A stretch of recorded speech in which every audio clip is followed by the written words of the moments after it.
Welcome back to the Grateful Giraffe Cast. And today we have Starbrighte on the show.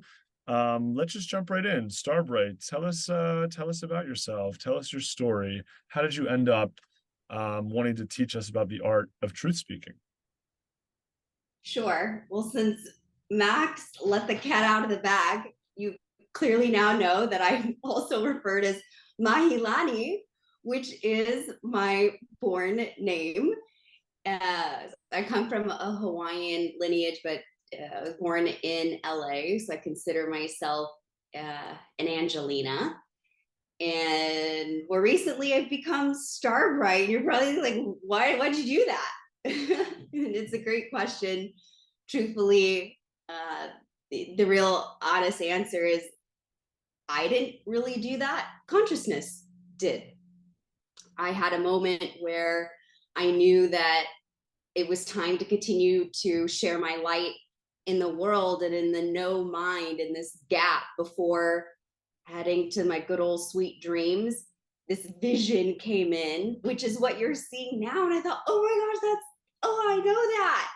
And my inner child was like jumping for joy. And then all of a sudden I had this memory of what it was like in my corporate life when I tried to do this. And I got rejected, essentially, which was a tall tale sign. And that's not what I was supposed to do. I didn't feel a sense of belonging. So before all of what you see now, which I consider my soul expression, my inner child really showing up as my most authentic self, I was a VP of HR in financial tech. I was a head of HR for Elon Musk's Hyperloop and have been in the tech industry in corporate America for almost 20 years, leading and executing learning, growth, development, and transformation. And maybe like some of you, 4 years ago during the heart of the pandemic, I lost my shit. I literally had a breakdown. And HR professionals at that time were one of the most taxed business professionals, especially in the startup realm, particularly in tech too, right? So I remember a very humble moment, like in my home, right here in the center of my living room, where I dropped down to my hands and knees. And I did what I thought I would never do, which was pray to God. And by all means, that was not in my vernacular. I'm like, what is God? When I think about it, I definitely was atheist, yet I wore this mask of spirituality, green juicing, and yoga. But I had become really disconnected with myself. I was living a life of my ego, of a false identity that came from cultural conditioning, the American way of living, and what I thought I had to be to prove myself, because I didn't have the tools and I didn't have the love that I needed that was meant for me. So what do? I find love outside of myself, partying, candy flips, AKA drugs, jet setting, just addicted to achieving, running, gunning, right? What's the next job title? Loving my fancy car and living in one of the best neighborhoods. And I needed that. I needed that as a form of my self-esteem to feed the false self, until I realized, like, okay, I'm praying. Like, what am I praying to? Which I now consider there's a lot of names for it, source, universe, or what I now relate to as energy or being. I was just desperate. I felt like this isn't real. And I asked myself a very important question. Is my life true? And as soon as I did that, what I now consider my awakening, all of a sudden there was this expansion in my chest. And all of a sudden I saw the parade, the drama of my life before me, like a falseness, right? So it really got me to tears. And it was very clear, so crystal clear what I had to do, like this crystal. And I left my dream job. I was making loads of money, a promise of a high return, right? Like almost like the startup lottery ticket. And before you know it, I was on a plane to Tulum, following my heart, doing the things that I love, like art and music. And unbeknownst to me, my soul was like, okay, human, let me drag you into what you really meant to do. And I would find myself being initiated in the shamanic healing arts.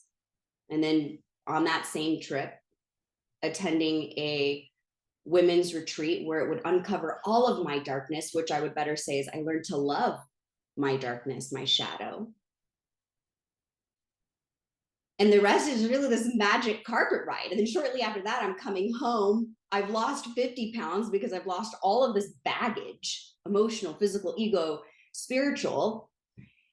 And here I was, just this little thimble, like going through this death, right? In a form of rebirth. And what would happen would I'd be going through my dark night of the soul, or what's called the healer's journey, where then all the things I would use to become what you see now would then become the gifts that I give to the world. I mean, it's so beautiful.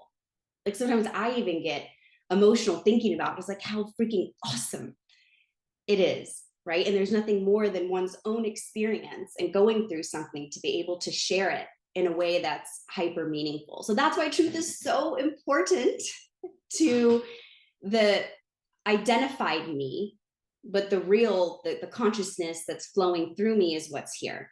So with that said, I would end up taking a course in Tantric sex education, certifying myself in energy healing and professional coaching. So those now become 3 modalities paired with this idea of truth speaking, so that you can experience this freedom that I have, this joy, this fulfillment, and love, true love that I have for myself and for others. So I'm super excited to share this with you. And one little, I think, fun, magical, synchronistic piece to this is while I'm in this training and doing all the things, I end up being gifted what's considered a soul reading, psychic mediumship. There's a lot of words for this, tarot, Akashic soul record reading. And she would tell me, Mahi, you're meant to teach Tantra, shamanic healing, and coaching. And she had no idea I was enrolled in those courses. And then she said, you're going to teach people how to speak their truth, just like you discovered your truth to bring your magic into the world. And I thought, that's a bunch of BS. I've been here before. I've gotten something like this. It didn't come true. So I put that nugget on the bookshelf and just thought, let me observe, let me just live my life. And before you know it, I was referred a book about truth speaking, and then would end up coming up with my own steps, formula, if you will, that would end up healing the relationship that I have with myself, with others, and in particularly relative to sex, love, and money. Okay, I'm going to take a breather. Max, how did I do? That was incredible. Thank you for that amazing story. And yeah, I'd love to explore, the art of truth speaking even deeper. I think you also mentioned, nonviolent communication. What was the book you actually read? What was the title of it? Sure. So I actually have it with me. It's a phenomenal tool. It's very, to a lot of degree, complex, but it's Say What You Mean, a mindful approach to nonviolent communication by Oren J. Soffer. And he builds upon the work of Marshall Rosenberg, who was a clinical psychologist in the late 1960s and 1970s, who coined the term nonviolent communication. And this was born out of the goal of aiding others in creating empathy in conversation. And so that once that's established, it's much easier to find solution when we have needs that need to be met, on top of creating interpersonal harmony and future cooperation. And Mm. imagine, right, if everyone had this tool, how peaceful the world would be. So yeah, tell us a little bit more about the what Oren built on top, and then tell us a little bit more about what now you've been building on top of Oren's framework. Sure. So Oren took this work and published his book in 2018. And his addition to that was asking a great question. Are we really able to truly hear one another, right? Because we're coming from our stuff, our lens. And can we speak our mind? And then my add is, can we speak from our heart? Because even the mind can be conditioned from our stuff. And do it in a clear and kind way without needing to get defensive or go on attack. Because when we do that, we're coming from a pain body, which isn't you, right? So I felt that these are amazing tools, but then I wanted to add my fun, my pizzazz, my playfulness to it, and love, right? Because, as we know, everyone is so nuanced. Only you know the relationship you have with yourself or to others. So that's the art form of this, is how can we bring our full authentic self to any conversation without it being robotic.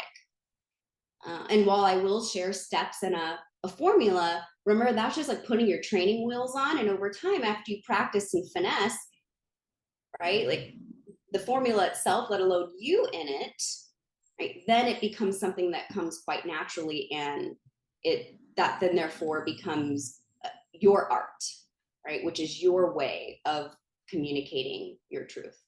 All right, so I think we're ready. Are you all ready for this? And I'm not looking at the questions yet, but I will. I promise we'll get to them. Should we jump right in, Max? Yeah, we can jump right in. And just one thing I'm thinking is if we can show kind of a contrast, between the way that many of us communicate and the many of us speak as we're conditioned versus what does it look like to come from this alternative approach that we're learning about today. So feel free to jump right in, or feel free to start with a contra example. Sure. And actually, Max, I throw it right back to you and to everyone listening. When you are having difficult conversation, right, or you're needing to speak your truth, how has it been working for you?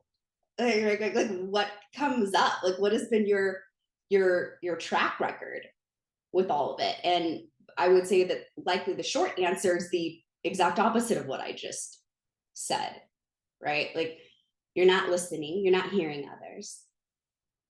You're really not making sense when you talk because you're caught up in the emotion, and perhaps you're not kind because you're upset.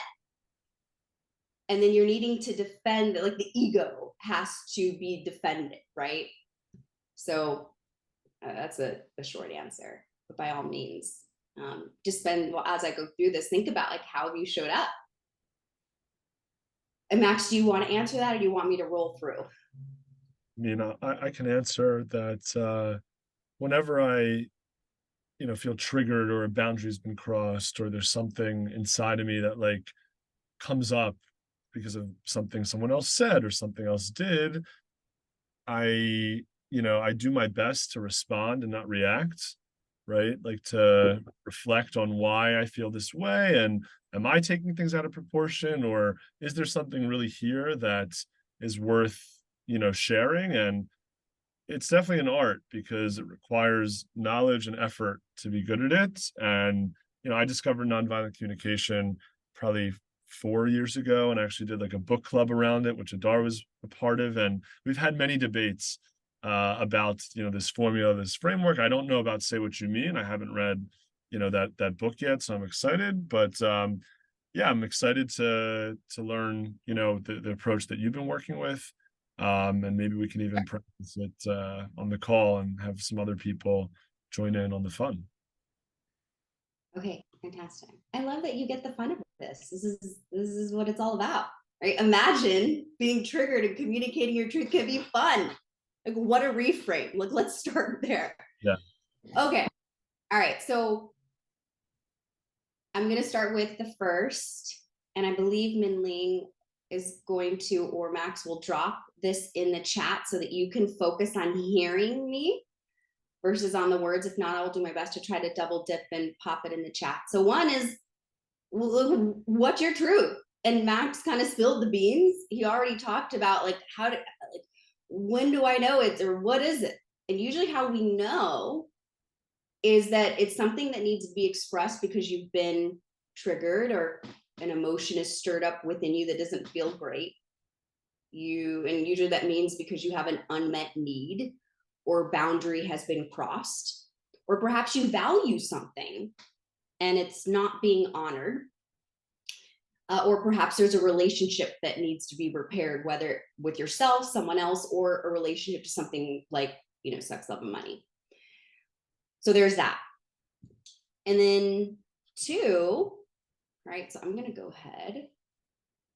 All right. Thank you so much, Minling. All right. Thank you for putting that in the chat. And then two is, what's your intention? What's really important about this truth? And I consider this the energy behind the words that you're getting ready to speak. I also consider this like the background, right?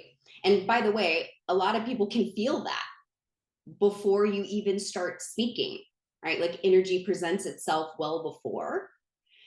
And energy doesn't lie, right? So this is super important, other than the identification of your truth, because if that isn't there, that's why people can't hear each other, right? You could be doing this, but then that part of them that wants to protect themselves is going to shut you down. So I can't stress enough how important it is that, Max mentioned this earlier, like, hey, I've really got to do this introspection, right? And really get to that why part. So that's really important. All right, and three, you're going to check in with yourself before you speak your truth. And this is just kind of like, I look at this similar to a common tool in meditation is we do like a body scan, if you will. Well, this is similar, but I'm going to put some words to it. Am I present, like in the right here, right now? Like I'm not focused on my to-do list and all the things, because that's when the ego likes to hook you back, right, to not being in the right here, right now. Or am I calm? Am I coming from a place of like neutral energy, which would mean that I've diffused my trigger? Otherwise, the pain body, the emotion, the non-you is going to be doing the talking, right? Not the you, which is just the beingness. Am I curious, right? It's like pretending like I don't like know. You're just like a child all over again, filled with wonder, right? And am I coming at this with care? Which for me is, wow, I don't just care about what I need in this moment, but I genuinely care about the well-being of someone in front of me. And then last is empathy. Am I able to understand someone else and share in that feeling with another, right? So that's a lot. But let me tell you, if you even just get one down, like presence, you're in a really good place. Okay. But if you've got them all, superstar status, you get several golden stars. Okay. So if you're in that place, you're ready and you can speak your truth. If you are not, then this is when I would focus on what I would consider your practice. Like, what do I need to do to get to a place of neutral, right? I'm not charged.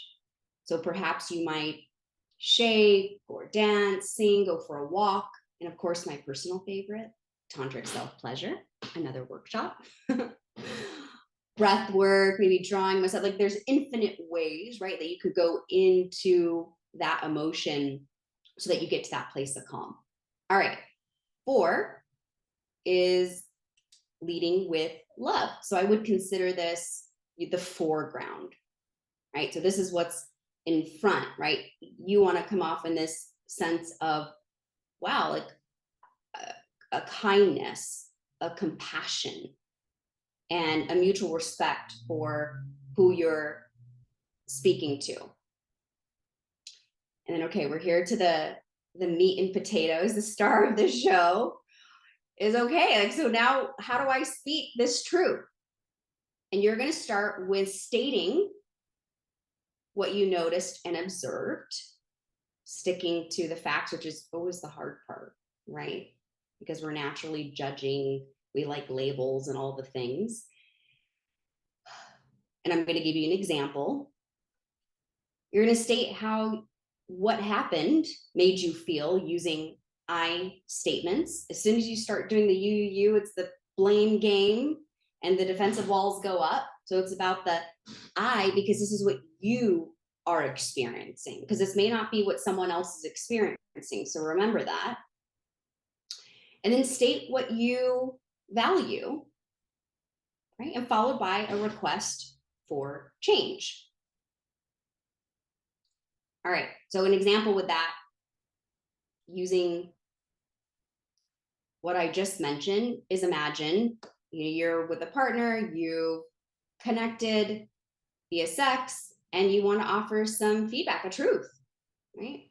So perhaps I would say to my partner, do you have a minute to check in? I noticed when we were having sex, you were in your head and it made me feel disconnected. Okay, so there's that noticing, the I statement. I value presence. Would you be open to exploring like how we can change this? Maybe eyes open. There's that request for change. That's something I particularly need. So I've already added my own unique finesse, but if you were reading these words, perhaps it may seem formulaic. But then when I think about like, how would Starbrighte say this? So here's this art form, and I'm keeping in mind like who I am, the person I'm speaking to, and perhaps the context. So I might say this, I'm like, hey babe, do you have a minute to chat? I want to chit chat about how last night was for you. I was noticing that I wasn't fully connected with you in sex, and I didn't really feel like we were in this together. So there was that noticing. I really love it when we're present because it feels hella good. So I value presence and feeling good. Do you want down to try something new, like breathing and staring into your eyes? And there's my request for change. So lighthearted, fun, and playful, right? So all this to say, I recognize not everything will be lighthearted, fun, and playful, but it's just giving you an idea of what this can be. Like, look, if you need it to be serious, then make it serious. So there's a broad range of what you feel needs to be your art form. And the most important thing is honoring you and the way in which you would want to communicate. All right, cool. We're almost in the home stretch. 2 more steps. So 6 is then once you've delivered this is when you go, you stop. Right? This isn't like run on stories and throwing in the kitchen sink and 4 or 5 other things that this person did. Right? You just, now you listen, fully present, to receive what the other person has to say. Okay? And that's when this beautiful dance of consciousness is happening, right? Presuming you're both leveraging these tools. And then when it is time for you to respond, you'll pause, take a breath, and then respond with the idea of cooperation, mutual benefit. And so that's this dance that you'll do back and forth. And when you feel like you've come to a sense of mutual benefit and cooperation, then, thank your partner, thank yourself, thank whatever it is that needs to be offered gratitude to. Practice, right? This truth, and then just check in and rinse and repeat. All right. Are you all with me? I think it's a mouthful. 7 things. So let me pause and see. I think we've got a lot, perhaps some questions. Or Max, any comments? And I'll open it up to Yeah, everyone we'll open it before up in I. just we'll open it up in just a few minutes. I just kind of want to hone in with the noticing and observing, which I think is kind of the most challenging parts. Because you can try to change your state, but then when it comes to actually communicating what you noticed and what you observed, a lot of people, probably not in this community, but in general, aren't even aware that they aren't their thoughts, right? Like they identify with this endless stream of thoughts in their head, so they don't even see themselves as an independent entity experiencing emotion. So they don't even, if you were to ask them, what did you need in that moment, or what are your values that were being violated, or what is your request, like it's such a foreign concept, for a lot of people. So when you kind of open up with this language to someone who's not educated in this framework, I feel like that's a huge, reality check that a lot of us will face as we try to bring this maybe back into a professional setting, or a friend that might not, and even us, we're just, some of us are learning about this for the first time. So maybe we could just drill one level deeper. Practically, how does this work in relations with those who aren't trying to elevate their consciousness? And what are some practical tips for really, okay, here are my values and here are my needs, and how do I recognize that it's anger versus frustration versus this versus that, right? Like the art is so rich here, like to navigate all these different steps, that I'd love to get some practical, insight from you there. Yeah, it's a great question, Max. And by the way, that obviously there's a whole book, and then there's a whole other book on this, and then this could be a 13-week plus long workshop. But I'll give you the short answer. And 2 things came to mind and heart, which is, I think, taking a step back is ensuring that this is a framework that's shared between the both of you, right? It's like, I have this bag of tricks and tools, and I'm the only one that has it. Share it. Like, be clear. Like, hey, I've learned this tool so that you're on the same playground, if you will. You're using the same game pieces to the best of your ability, right? But I think then it lends itself to what Max is like. What if we're not even playing the same game, or we're not using the same pieces, right? That's going to be tough, because the consciousness level may be different. But that's why I would say, going back to what I said the first time, is share the tool, practice, rinse and repeat. And on top of that, I'm happy to share a list of needs and feelings, which is a great place to start if you're talking with someone. And even with ourselves, like, we can do a humble bow. Like, there may be times when we may not even recognize it, no matter how conscious we are.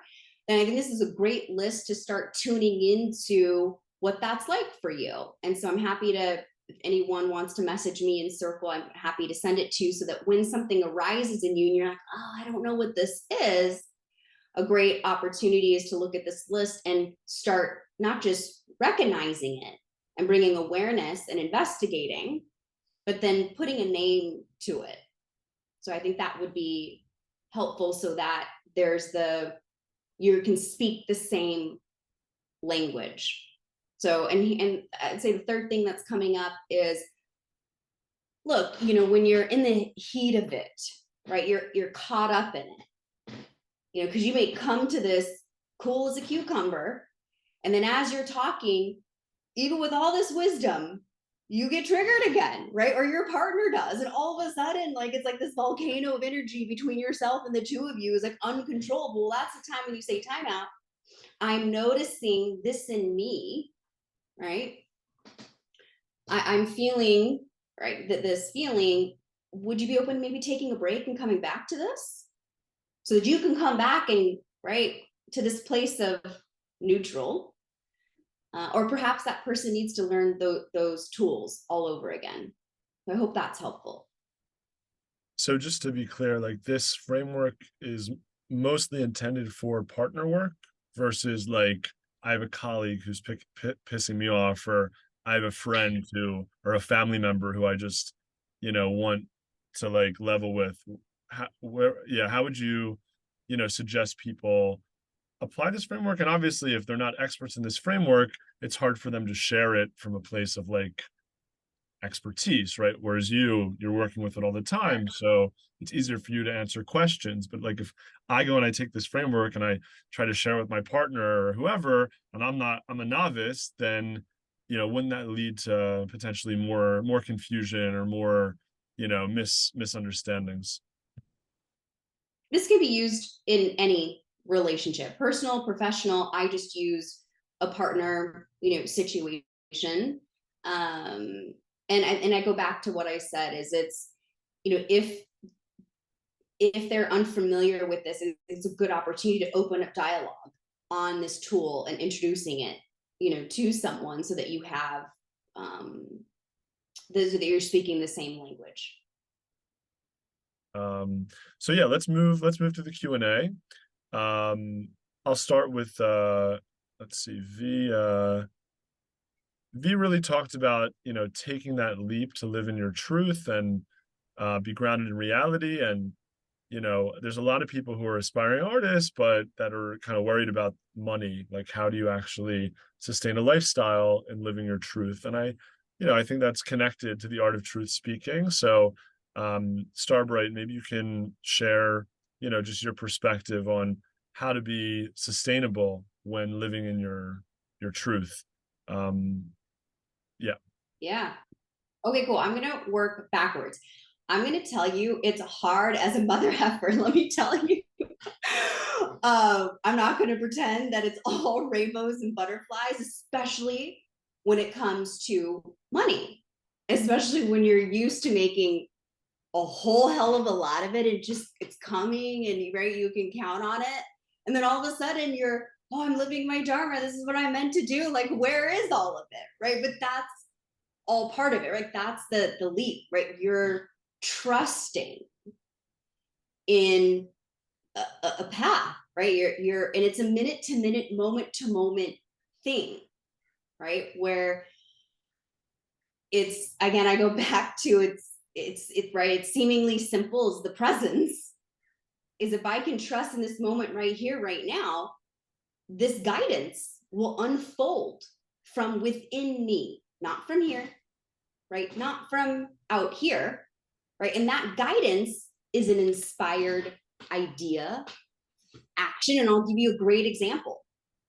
I was gifted a hot yoga class, and I was popping over to some Kundalini yoga, and the front staff gentleman said, "Starbright, you should come work here." The ego of me would have been like, I'm not working at a yoga studio. It's like a minimum wage. I'm used to making six figures, right? But then all of a sudden, this intuition comes through. And it was a little sparkly, like, oh, I know what that is. That's a truth of something, right? A direction, a compass. And then before my mind could attach to it, I just said, okay, tell me more. And so that was, and now that's a way of not just generating money, but connection, community. I'm teaching workshops there now, getting my work out in the world, not in a way that I thought, that was in my knowing, right? Like there was something that knew before me, but yet was coming through me to say yes to something. So I don't know if, I'll be honest with you, I don't know that there's so much of a how per se, because it's a belief that I have that it's going to happen through you, which then is for you, right? And then when you're like, okay, I don't know, I believe all that mumbo jumbo. Well, then in practical purpose, your human is going to have a breakdown. It's going to lose its shit. You're going to get so frustrated that you have no other choice. The leap is happening for you anyway, right? So the breakdown, the frustration, the stress, the burnout, the stress, like that is what's going to get you to do what you need to do. And look, like we're we can only handle so much, right? I consider it like a grace where you're just like, okay, I surrender. Like I let go. Because you have no other choice. And where the groundedness comes in is in your practice. And a great way to ground in, like, how do I make this real, is go about your day, every little thing that you're doing, and give your full undivided attention 100%. And then notice how often your mind wanders, right? And then notice when you are so fully aware of this moment, everything happens, right? You're attracting, you're magnetizing, everything is just occurring for you. The right people, places, things, situations, inspirations, ideas just pop up. So all you have to do is exist, to be, to show up, but get out of here, right? Don't identify with, the human, the Starbrighte, the labels, right?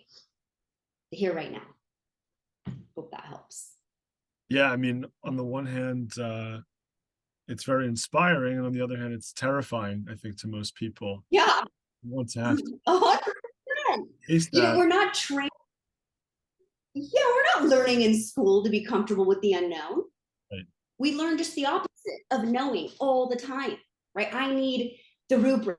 I need, this recipe for life, and that's the trap, right? That's when you get into the matrix, the robotic way of living, which is not the way of living. They could be tools to help you, aid you in your path, but really your true sense of self is in security, is being comfortable in the unknown, because that's all that there is. You never really know until you know in the moment. Yeah. But your mind can't conceptualize the knowing, because consciousness is greater than that. You are it. Beautifully said. So Bruce asks, how do you address someone who can't handle your truth? Sometimes Mm. I hold back because I don't want to start up conflict with someone who can't handle it. Yeah, that's tough. I completely understand that, especially if you're a people pleaser and don't want to ruffle feathers or whatnot. And I'm speaking of myself, right? Like, I always have to be seen as nice and kind of. Well, that's the ego again. And remember, we're honoring, when you speak your truth right here in the right now, you're honoring what's needed for you right now in this journey. And there's nothing more liberating. And when you get beyond how others are perceiving you, right, there's your freedom. There's your truth. It's not your responsibility per se. I want to be a little soft on this about how someone reacts to it, presuming, right, you follow all these lovely steps. But look, you're going to mess up. So it's good. It just takes time, right? But if you can get to a place of, it is not my responsibility to be responsible for someone's reaction, I will just do my very best to honor me, then therefore you're creating a space for that person to do the same too. Thank you for that. We have another question, which is, I feel like people out of the conscious community are not receptive to this kind of communication. It's so frustrating. Any thoughts about, you know, how to adapt, I guess, when you're with someone who's not familiar at all with needs and feelings and values and, kind of deeper, deeper types of communicating? I see you, I hear you. It can be very frustrating. I completely understand where you're coming from. And I know Max alluded to this earlier. I think also Bruce is alluding to this too. There's a lot to this, and I won't repeat what I already said. I will say that it's an opportunity for you to explore with yourself, right? So using these tools, like, what's making you frustrated? What's triggering, you? And getting to that place of, okay, perhaps a solution for you is, your request for change of what you're really getting at is, maybe I'm just not chatting with someone who maybe is at the consciousness level, right? So is this an opportunity to move away, to work around, to put a boundary? Or perhaps is this an opportunity for me to share this tool now? Like, can I come from a place of empowerment and now share this light? So I think there's a lot of ways to, go about this. And if there are communities that maybe aren't receptive to this tool, then my challenge for you would be is, could this be a suggestion or further inquiry as to why they're not. So bottom line is just explore more of your internal makeup, get curious about what you're seeing in community, and have the courage and bravery to even speak your truth when you want to see some change, even expressing your frustration, because your frustration is valid, right? Yeah, beautiful. Another question from Brian. Um, it feels time intensive, and there's many things I'd like to speak truth about, but really not a lot of time for that. And applying these tools feels daunting. So how do you, make the most of this framework when time is very scarce? Sure. So I would say that one, right out of the gates, my intuition was like, oh, limiting belief, right? Time, I would consider a story, a belief system, something getting in the way, right? When it's important to you, you make the time. Like I remember you would say this with cooking, like I don't have time for cooking. Well, it's not important to me, so I didn't make time for cooking. So I would ask you, how important is it to you? Because if it is, you will make the time to do it. But I also understand we have busy lives, right? I want to empathize with the fact that, like, look, everyone's doing like a trillion things, it's already hard enough to just try to get to the present moment, which, there's that, other than, whatever, making a living for yourself, being in conscious partnership. Then a practical suggestion would be, just like you would show up to work or exercise, put some time, create a weekly check-in with your partner and set dedicated time. And you don't have to boil the ocean. You can start with 15 minutes, right? Maybe it's pillow talk, in the morning, to just start reconnecting. But what I have found is that when we make the time for something, right, and we dedicate the tools for it, then all of a sudden you can shorten that time frame. So if it takes you 31 hour of time of the week, but you're doing this regularly, then it becomes a natural part of life. Love that. Time is just a story. It And we is. prioritize what's important if we want to make change. Before we close, and feel free if there's any other questions to drop them at the moment. A lot of us seem to struggle with this idea of, nonviolent communication or conscious communication to those who are not familiar with the framework. And at the same time, what about the way we communicate internally to ourselves? Might this not be the best place to start before we even, try to bring it to other relationships, the relationship with ourselves? Yeah, 100%. I would say, and I just like, popped it in there earlier. This should very much be something that you start with yourself. There's no more important relationship than the one that you have with yourself, right?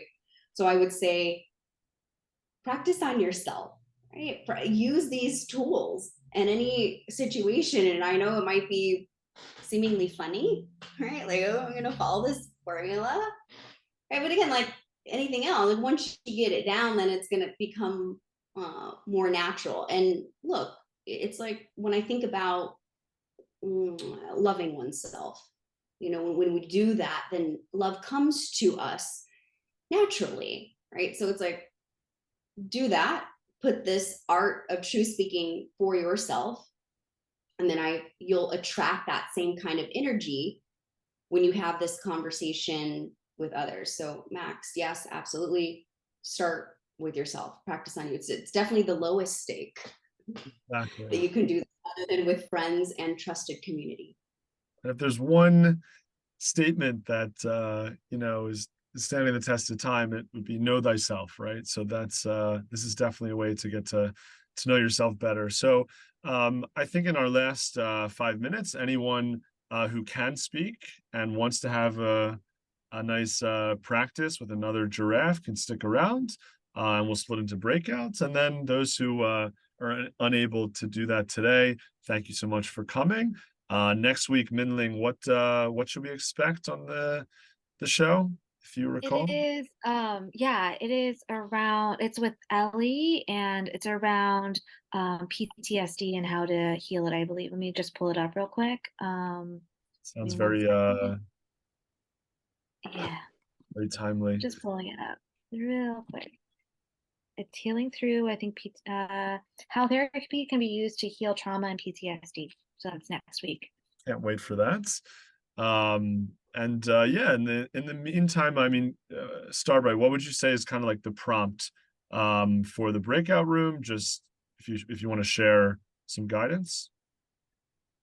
Sure. So I know that most of you can't. So your prompt would be, I'm gonna leave you with two questions. And if you do want to take this out into breakout room, fantastic. Is especially for those who, gosh, I have to start practicing speaking my truth. Is who do you need to be as a true speaker? Do you have to be true Starbright to do that? Like, who's this inner ally? Who's this perhaps a future self? So it's that beingness, right? Imagine what that's like, oh, I just speak my truth. This is natural and normal. This is what I do. So think about that. Who do you need to be to speak your truth? Cool. So then here's the action, right? Then what's one thing you're going to do to speak your truth?